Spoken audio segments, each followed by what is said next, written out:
چیزیں یاد رکھنا ضروری ہیں: سچائی، فرائض، موت۔ جو اپنے باطن کی اصلاح کرتا ہے، اللہ تعالیٰ اس کے ظاہر کو درست فرما دیتے ہیں۔ تین چیزیں انسان کو اصل مقصد سے دور کرتی ہیں: غصہ، بدچلنی، طمع۔ آخرت کے لیے جو عمل کرتا ہے، اللہ تعالیٰ اس کی دنیا کی کفالت فرماتے ہیں۔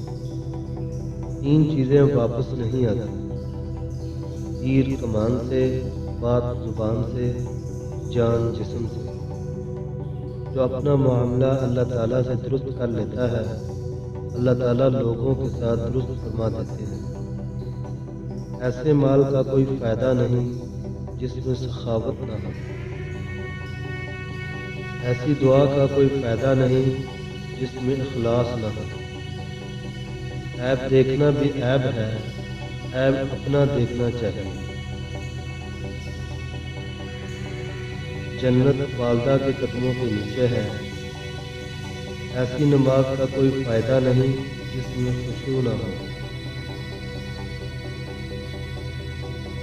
تین چیزیں ہر انسان کی جدا ہیں: صورت، سیرت، قسمت۔ تین چیزیں انسان کو ذلیل کرتی ہیں: چوری، چغلی، جھوٹ۔ مسلمان بننے کے معنی یہ ہیں کہ قرآن کی روح اپنے اندر جذب کر لیں۔ قیامت کے دن سب سے پہلے نماز کا سوال ہے۔ صحابہ کرام رضی اللہ عنہم قیامت تک ہمارے لیے مشعل راہ ہے۔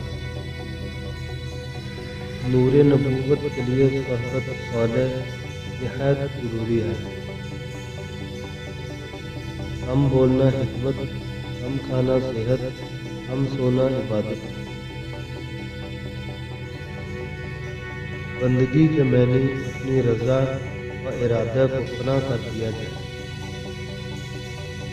دنیا و آخرت کی کامیابی اسوہ حسنہ پر عمل کرنے میں ہے۔